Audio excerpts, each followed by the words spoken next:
How good is this World Cup team, this version, this vintage? A lot of people are saying, including Pim Verbeek, that our aim must be to do better than in '06. In other words, make the quarterfinals.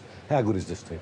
The team's very good. I think you look back to the last team we had. Right now, we've lost experience. You know, your Craig Moores, Muscat, Popovic, Kalach, Verbeek potentially, Skokos, players that basically, you know, were the old boys. All of a sudden now we've got a nucleus of young boys that are coming through. And if you've seen the other night in the game, we had probably 5 non-starters who looked like they could start any game. So the youth is brilliant. The A-League brings an added touch to it. But the best thing is this young group of players who play in some of the best teams in the world are starting to step up to the plate. And hopefully, if we can put the key recipe together, we can maybe take that one step further than we did in Germany.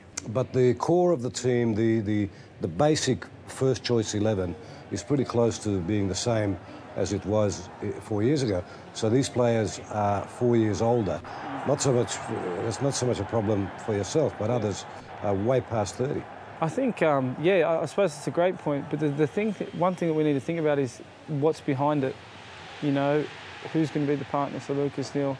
Everyone asks the question. Who's going to be the strike force? Me, Josh, Scotty.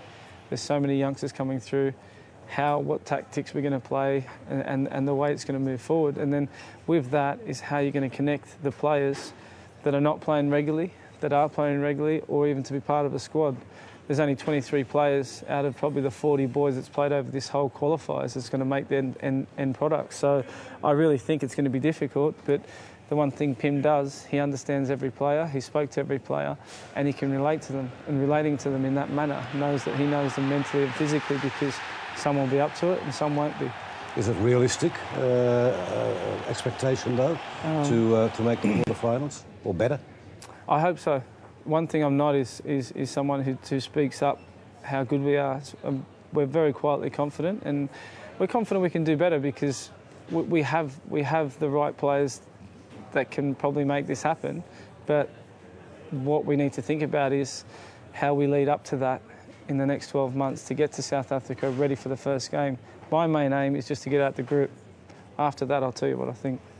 You mentioned Pim Verbeek. You played, of course, successfully under Guus Hiddink and under Pim Verbeek. Tell us about the differences between the two of them. Wow.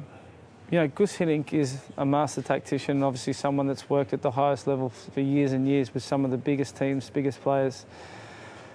Very direct, in a forceful way, but also controlled. And doesn't matter how he gets his message across as long as he does it.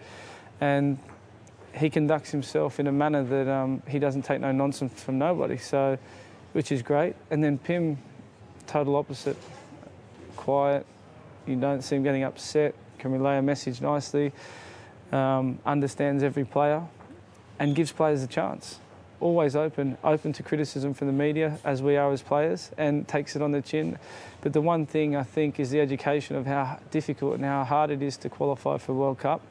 And, you know, he's done his job, and they've both done their job, but now it's for us and Pim to try and deliver the goods in South Africa. But will that work in the World Cup itself? I mean, it seems to us that or many of us, that he's a guy who likes to pick up a point here, 2-3 points there, and another draw there, whatever, enough to get us through, which he did very successfully.